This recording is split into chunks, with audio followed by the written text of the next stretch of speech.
चीरबासा पहले से जब हम लोग रिसर्च कर रहे थे, पढ़ रहे थे कि भाई ट्रैक में 9 किलोमीटर बाद पहला स्टॉप पड़ेगा चीरबासा, तो लगा कि कोई बहुत बड़ा स्टेशन होगा जहाँ पे 4-5 झोपड़ियाँ या कुछ मकान होंगे गांव वालों के, जहाँ खाने पीने रहने की व्यवस्था होगी।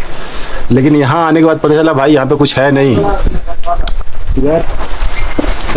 ये पॉलीथीन से ढका हुआ यही मकान है चीरबासा में। गंगोत्री से कनबू 2 किलोमीटर और लगभग आधे घंटे का समय लगेगा। कनखू से चीड़वासा 7 किलोमीटर, 3 घंटे के आसपास समय लगेगा। चीड़वासा से भोजवासा 5 किलोमीटर, 3 घंटे के आसपास समय लगेगा। और भोजवासा से गोमुख 4 किलोमीटर। भरल ब्लू शिप, अक्सर इस पार्क में ब्लू शिप देखने को मिल जाएगी। गंगोत्री धाम मंदिर से लगभग 2 किलोमीटर ऊपर आने पर कनखू का चेक पॉइंट पड़ता है। आपने सुना होगा सांडे का तेल, तो ये जो है सांडा है जो साइज में बड़ा होगा, यहाँ से बदल कर इधर कर दिया गया है टेम्पोररी ट्रैक रूट। और एक छोटा सा वहाँ ब्रिज दिख रहा है लकड़ी का, जिसको क्रॉस करके हम लोग को उस साइड जाना है। पहाड़ के बिल्कुल किनारे किनारे ऐसे चलना है, तो ऐसे में खच्चर या घोड़े से आना काफ़ी रिस्की हो जाएगा, क्योंकि वीएन के गेस्ट हाउस में रुक रहे हैं, तो भाई थोड़ा सा कॉस्टली पड़ेगा। कितना कॉस्टली पड़ेगा? पर हेड 1000 रुपीज़ आपको देने पड़ेंगे। और गुड मॉर्निंग दोस्तों, एक नई सुबह में आपका स्वागत है। हम लोग अभी हैं गंगोत्री में। ठीक मेरे नीचे आपको गंगोत्री धाम नजर आएगा। वहां पर हम लोग लगभग गंगोत्री मंदिर से 200 मीटर की ऊंचाई पर आ गए और गोमुख ट्रैक का प्रारंभ कर रहे हैं। रास्ता अभी तो शुरू में ठीक ऊपर चढ़ते हुए जाना था सीढ़ियों के द्वारा, लेकिन मानसिक तौर पे हम लोग बिल्कुल तैयार हैं गोमुख ट्रैक को करने के लिए। एक अद्भुत ट्रैक, एक धार्मिक ट्रैक, एक अविश्वसनीय ट्रैक। हमारे साथ बने रहिए और आप भी गोमुख ट्रैक का आनंद लीजिए और इसका भागीदार बनिए।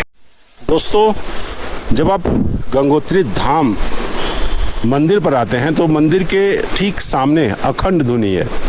वहाँ से अगर आप स्टेयर लेते हैं गोमुख के लिए, तो सीधी खड़ी चढ़ाई लेकर ये स्टेयर आती है, जिसमें आपकी सांस फूल सकती है। दूसरी, गंगोत्री मंदिर के ठीक पहले जो मुख्य द्वार है, उसके पहले लेफ्ट साइड से स्टेट बैंक का जो बोर्ड लगा है, वहाँ से आप एंट्री करते हैं। तो दूरी तो लंबी पड़ेगी, लेकिन चढ़ाई जो है स्टीप नहीं मिलेगी, तो आप अपनी सुविधानुसार उसको चुन सकते हैं। गंगोत्री से कनबू 2 किलोमीटर और लगभग आधे घंटे का समय लगेगा। कनखू से चीड़वासा 7 किलोमीटर, 3 घंटे के आसपास समय लगेगा। चीड़वासा से भोजवासा 5 किलोमीटर, 3 घंटे के आसपास समय लगेगा। और भोजवासा से गोमुख 4 किलोमीटर, 1.5 घंटे के आसपास लगेगा। यानी गंगोत्री से गोमुख की पूरी दूरी जो है वो 18 किलोमीटर है। समय लगभग 8 घंटे लगेंगे आपके फिजिक के हिसाब से। पूरे रास्ते कुछ इस तरह विशालकाय देवदार के पेड़ आपको देखने को मिल जाएंगे और बगल में आनंदमयी जीवनदायिनी माँ गंगा की अविरल धारा बहती हुई रहे आपके साथ चलेगी। धूप थोड़ी ज़्यादा है, इसकी वजह से ट्रैकिंग में थोड़े से पसीने छूट रहे हैं।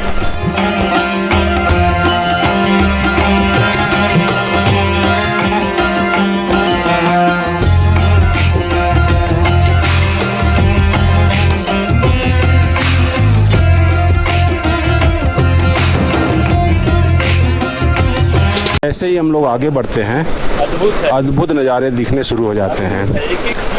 लगभग 1 किलोमीटर चलने के बाद सामने आप एक विशालकाय पहाड़ देख रहे हैं और सबसे खास बात, गंगा जी के किनारे उस विशालकाय पहाड़ को काटकर उसमें घर बनाया गया है, दरवाजे लगाए गए हैं, यानी कोई न कोई यहाँ पे रहता है, साधु संत रहता है। तो ऐसे नज़ारे पूरे रास्ते देखने को मिलेंगे। नीचे के लोगों के लिए पानी की सप्लाई को अविरल रखने के लिए कितना प्रयास करना पड़ता है आप अंदाज़ा लगा सकते हैं। ये एक पानी की पाइप गई है, उसके नीचे दूसरी, उसके नीचे तीसरी। पहली वाली पाइप गई होगी, उसके बाद भयंकर भूस्खलन हुआ, लैंडस्लाइड टूट गई होगी, फिर दूसरी वाली डाली होंगे, उनके बाद टूट गई होगी, फिर इन रूट जो है अभी ये तीसरी वाली पानी की सप्लाई दी गई है। और यहाँ पे देखने से ही लग रहा है कि ये पहाड़ बहुत तेज़ दरकने वाले हैं। बारिश में अक्सर ये पहाड़ जो है दरक जाते होंगे। गोमुख गंगोत्री मार्ग पर पॉलीथीन ले जाना वर्जित है। गंगोत्री राष्ट्रीय उद्यान प्रवेश द्वार में आपका हार्दिक स्वागत है। मुझे लग रहा है कि यहाँ पर हम लोगों ने जो परमिट बनवाई है उसे चेक करवाना होगा। भरल ब्लू शिप, अक्सर इस पार्क में ब्लू शिप देखने को मिल जाएगी।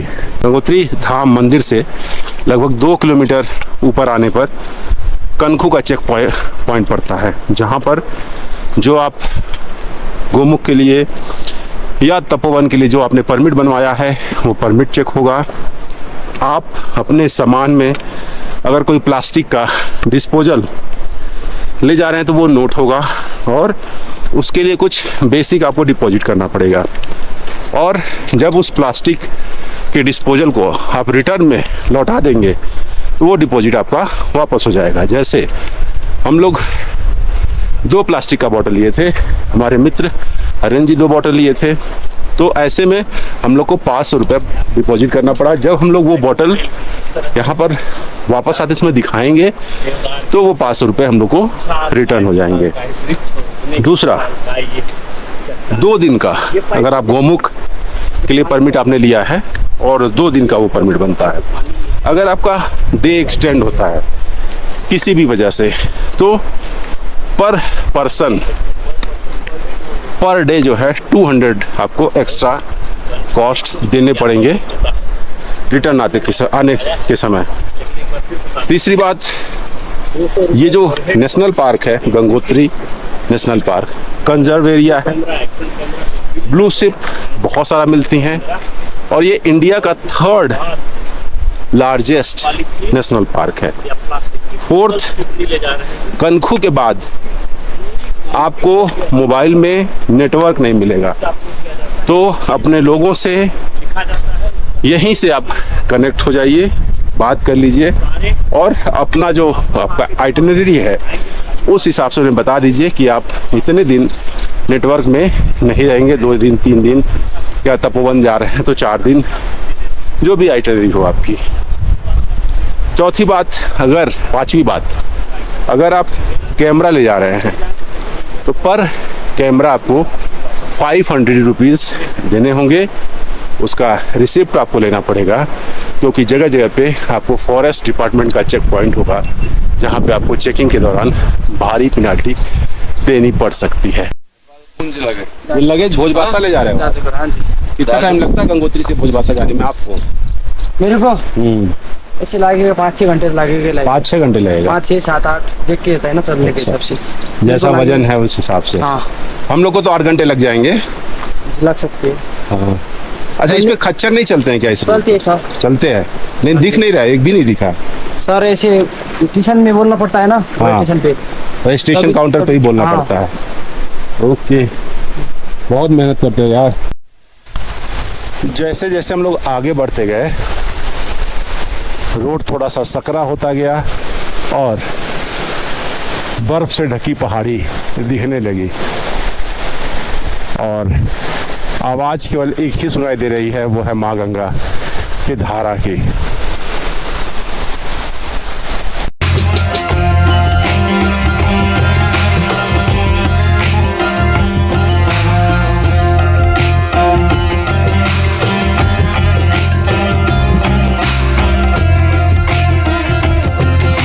सामने एक ग्लेशियर दिखाई दे रहा है। जो गोमुख ग्लेशियर है वो प्रमुख ग्लेशियर है, लेकिन जब गंगा जी गोमुख ग्लेशियर से निकलती हैं तो रास्ते में कई ऐसे सारे ग्लेशियर जो है अपना जल उसमें शामिल करते जाते हैं और ये धारा आगे बढ़ती जाती है। दोस्तों, जैसे जैसे हम लोग आगे बढ़ रहे हैं रास्ते वैसे वैसे थोड़े ख़राब होते जा रहे हैं। जैसे अभी लगभग हम लोग 4 किलोमीटर का ट्रैक कंप्लीट कर चुके हैं और अब जो है पथरीले रास्ते दिखने शुरू हो गए हैं। पूरे रास्ते जो है ऐसे पत्थर दिखने शुरू हो गए हैं। अभी यहाँ से चीरबासा जो है वो 5 किलोमीटर के आसपास है, जहाँ कुछ खाने पीने का सामान मिल सकता है। दोस्तों, आप ध्यान रखें कि जब भी आप इस ट्रैक में आए तो कुछ खाने की चीज़ें और पानी अवश्य अपने पास रख लें।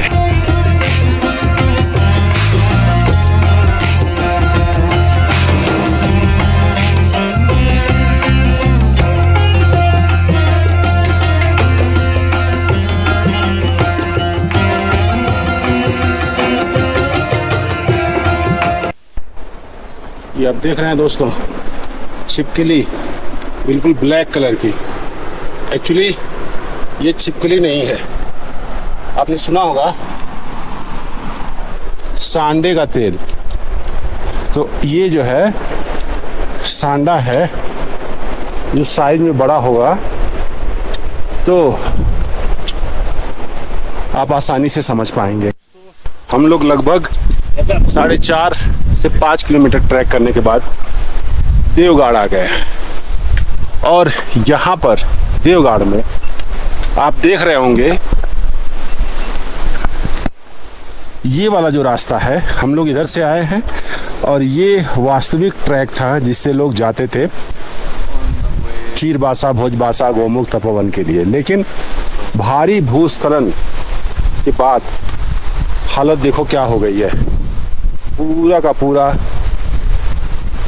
गड्ढे हो गए हैं। इसके वजह से ट्रैकिंग रूट यहाँ से बदलकर इधर कर दिया गया है, टेम्प्रोरी ट्रैक रूट। और एक छोटा सा वहाँ ब्रिज दिख रहा है लकड़ी का, जिसको क्रॉस करके हम लोग को उस साइड जाना है।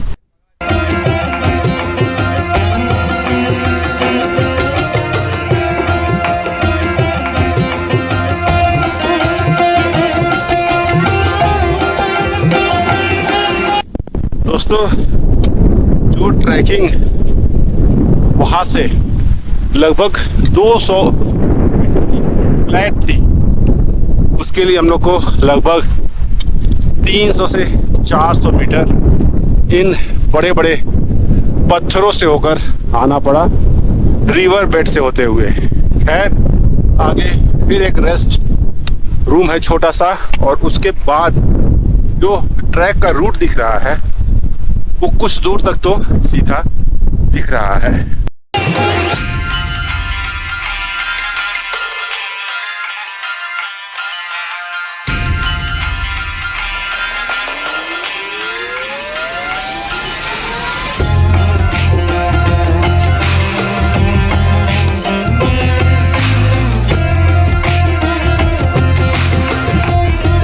हम लोग लगभग 6 किलोमीटर का ट्रैक कंप्लीट कर चुके हैं और यहाँ से चीरबासा की दूरी लगभग 4 किलोमीटर है।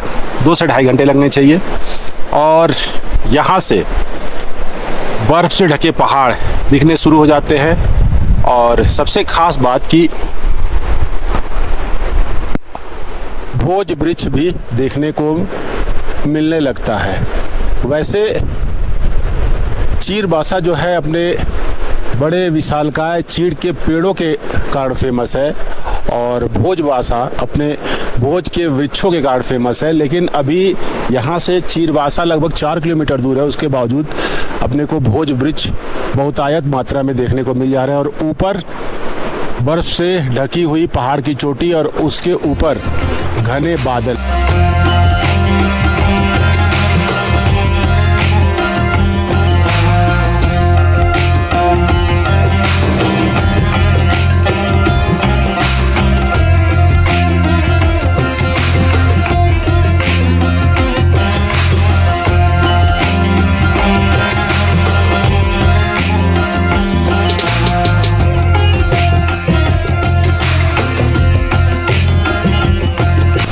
सामने दूसरा ग्लेशियर जहाँ से गंगा जी निकल रही हैं और ये दृश्य मन मोह ले रहा है।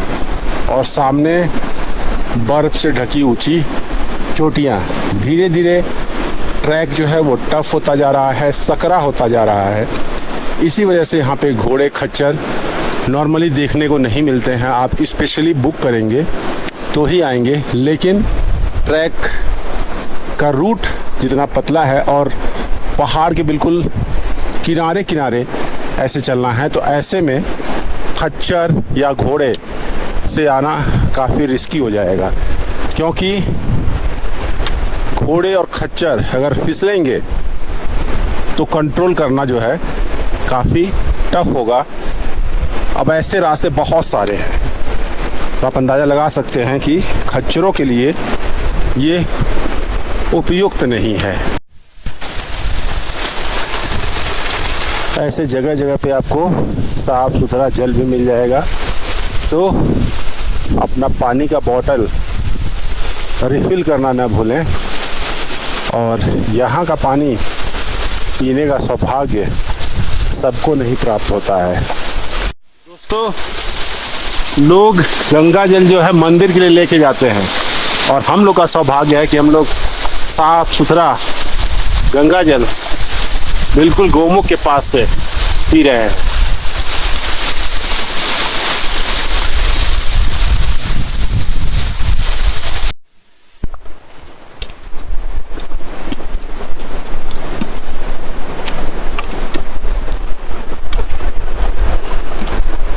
दोस्तों, किसी भी ट्रैक में जब आपके रिटर्न आने वाले बंदे, मतलब मैं इधर जा रहा हूँ, उधर से आने वाले बंदे अगर रेस्ट करते आपको दिखाई दे जाए, तो आपको थोड़ा राहत की सांस लेनी चाहिए।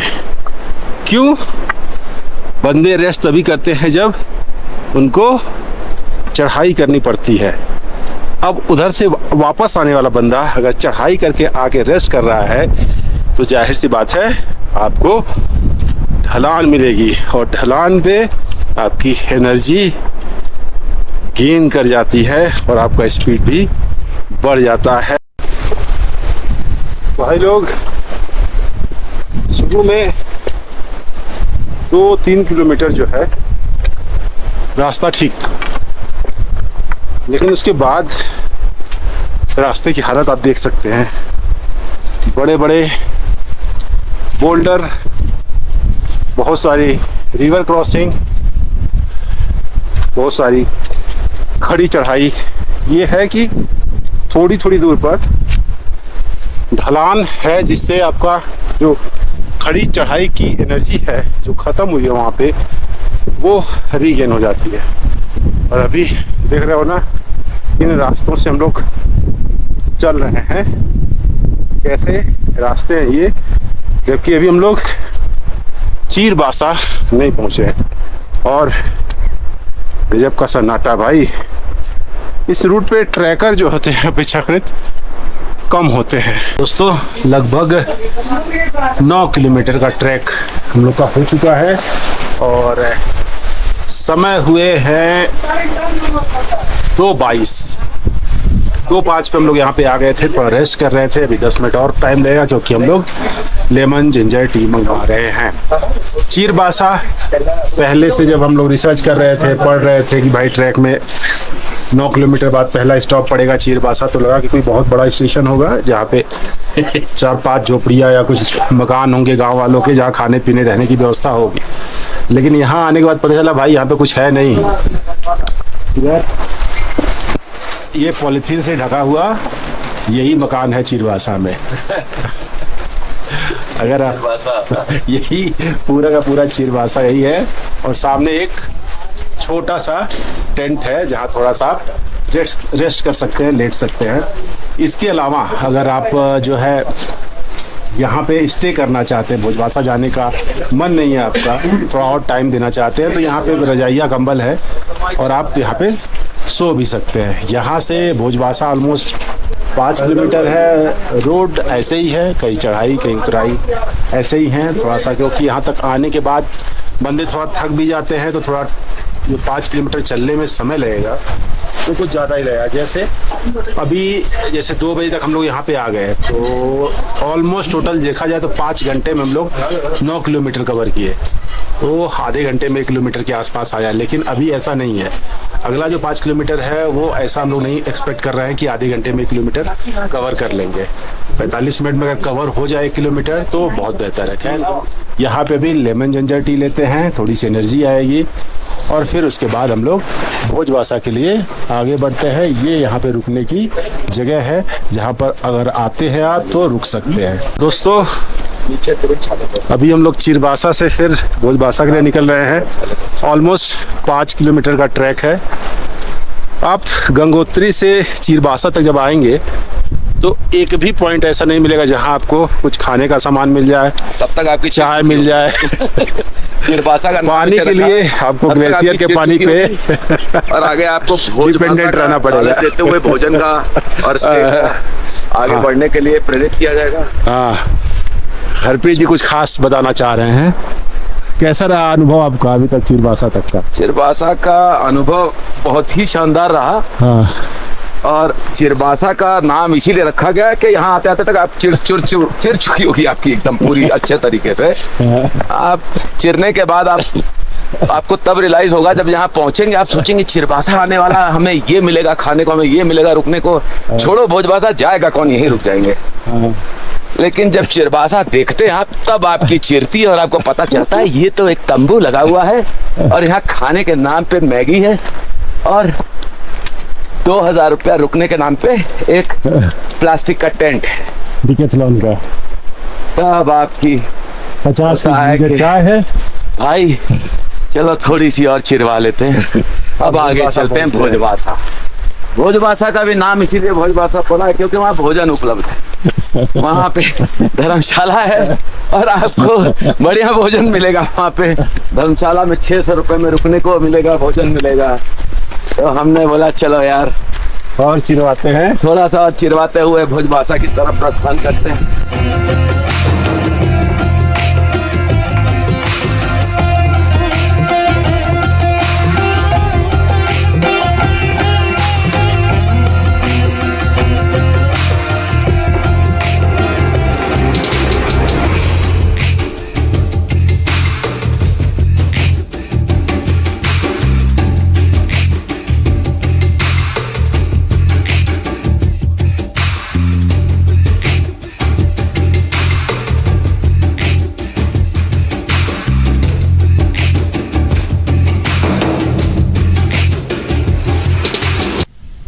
ये सामने चिरबासा जहाँ बहुत सारे चीड़ के पेड़ आपको देखने को मिल जाएंगे। और जैसे ही आप आगे बढ़ेंगे, हम लोग लगभग आधे किलोमीटर आगे आ गए हैं और देखिए ये पूरा का पूरा किनारे से भोज वृक्ष है, इसी वजह से भोजबासा नाम पड़ा है।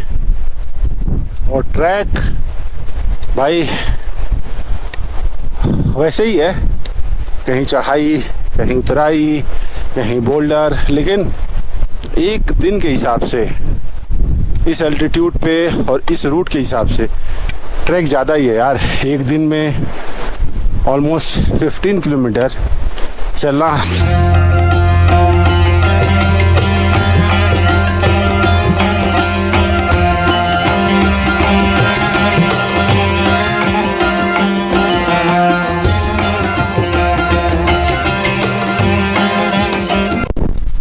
ये पहाड़ देख रहे हो भाई, ऐसा लग रहा है कि थोड़ी भी तेज आंधी आएगी तो दरक के गिर जाएगा। और इसके बाद भूस्खलन का क्षेत्र है, रिवर बेड से होके जाना पड़ेगा। जैसे जैसे हम लोग भोजबासा की तरफ बढ़ रहे हैं, इस तरह की ग्रासलैंड आपको देखने को मिल जाएगा।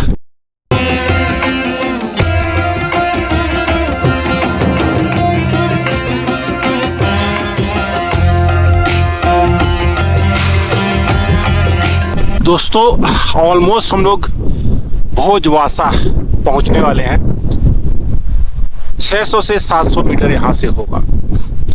आप जब चिरबासा से निकलते हो भोजबासा की तरफ तो शुरू में तो चढ़ाई मिलती है, एक बड़ा सा रिवर बेड मिलता है और चीरबासा में चीड़ के बहुत सारे पेड़ हैं। ऊपर से जब आप चढ़ाई करोगे, ऊपर से देखोगे तो पूरा जो चीरबासा है वो चीड़ के पेड़ों का एक गांव दिखेगा, तो इसी वजह से उसका नाम चीरबासा रखा गया है। जैसे थोड़ी सी चढ़ाई, लगभग 2 से 2.5 किलोमीटर की चढ़ाई आप चढ़ लेते हो, उसके बाद रास्ते जो थोड़े से सीधे मिलने शुरू हो जाते हैं। लेकिन प्रॉब्लम स्टार्ट होती है लैंडस्लाइड की, भयंकर वाली लैंडस्लाइड वाले जोन, मतलब 2 किलोमीटर के आसपास का जो जोन है वो लैंडस्लाइड जोन है। बहुत सारे पत्थर ऊपर से गिर रहे हैं, जो रास्ता है वो काफ़ी सकरा हो गया है उसके वजह से, और उसको क्रॉस करने में दिक्कत हो रही है। इसकी वजह से वहाँ का मैं वीडियो नहीं बना पाया, क्योंकि अपना सेफ रहना ज़्यादा ज़रूरी है। बहुत सारी जगह पे अपने को ब्लू शिप भी देखने को मिले, तो अगर आप ध्यान देते हुए आएंगे तो आपको ब्लू शिप आसानी से देखने को मिल जाएगी, क्योंकि ये जो नेशनल पार्क है ये ब्लू शिप के लिए ही फेमस है। इसके अलावा अब देखो जब पहले के वीडियो में आप देख रहे थे तो जितने ये पहाड़ थे वो सब चीड़ के पेड़ से ढके हुए थे, लेकिन अभी जितने पहाड़ हैं ये सब भोज वृक्षों के पेड़ से ढके हुए हैं। आप कहीं भी घूमने जाते हो तो कुछ भोज वृक्ष के पेड़ दिख जाते हैं आपको, लेकिन यहाँ पे देखो पूरा का पूरा पहाड़ जैसे वो भोज वृक्षों के पेड़ से ढका हुआ है। इसके अलावा भोजबासा पहुँचते पहुँचते ठंडी भी अच्छी खासी बढ़ गई है। अभी ये जो स्वेट शर्ट मैं पहना हूँ इसमें तो पसीने हो रहे थे शुरू में जब ट्रैकिंग स्टार्ट किया था, लेकिन अभी ठंड लग रही है। लेकिन अब ये है कि थोड़ी ही दूर पे भोजबासा है, तो अब वहीं चल के पूरा विंटर गियर जो है उससे लोड होंगे। दोस्तों ये है भोजबासा बेस कैंप। यहाँ पर आपको पॉड, टेंट और परमानेंट कुछ स्ट्रक्चर, टेम्प्रोरी स्ट्रक्चर देखने को मिल जा रहा है। बिल्कुल रिवर साइड पूरा का पूरा बेस कैंप बसा हुआ है, और यहाँ से क्या हसीन नज़ारा है वो आप देख सकते हो।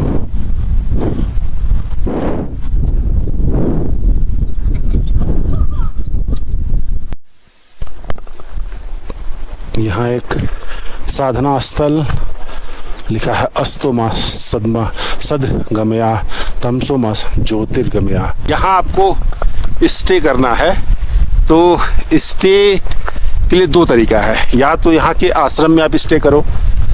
आश्रम में जो स्टे करने का चार्ज बहुत कम है, 600 रुपये में आपको रहने को मिल जाएगा और खाना भी मिल जाएगा। मैं आश्रम दिखाता हूँ।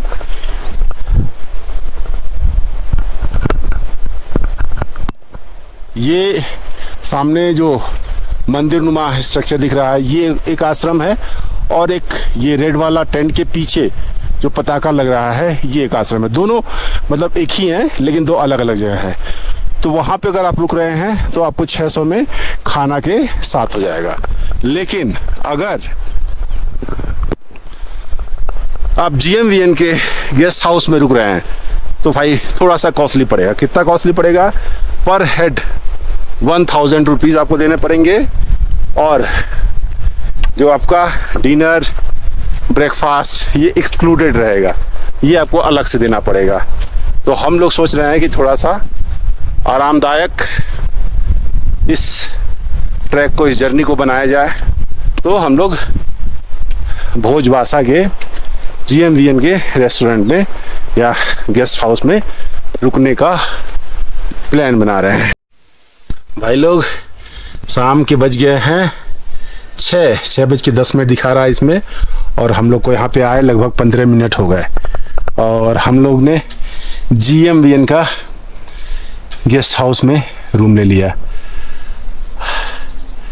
ट्रैक 15 किलोमीटर का ज़बरदस्त था यार। सुबह 9 बजे से लेके शाम के 6 बजे तक लगभग 9 घंटे कंटिन्यूअस पहाड़ पे चढ़ना उतरना अपने आप में एक अनोखा अनुभव था। खैर हम लोग समय से पहुंच गए, न बारिश हुई ना अंधेरा होने पाया। हमने जो समय सोचा था निकलते समय, ठीक उसी समय पे हम लोग पहुंच भी गए।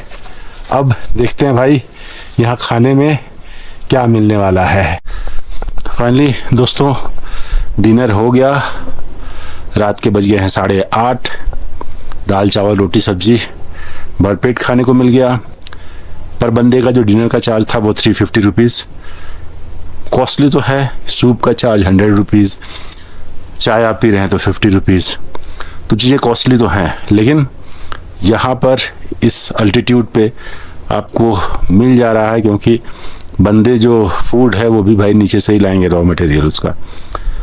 तो खैर भरपेट खाना हो गया। ठंडी बहुत ज़्यादा है, माइनस में यहाँ पे टेम्परेचर है।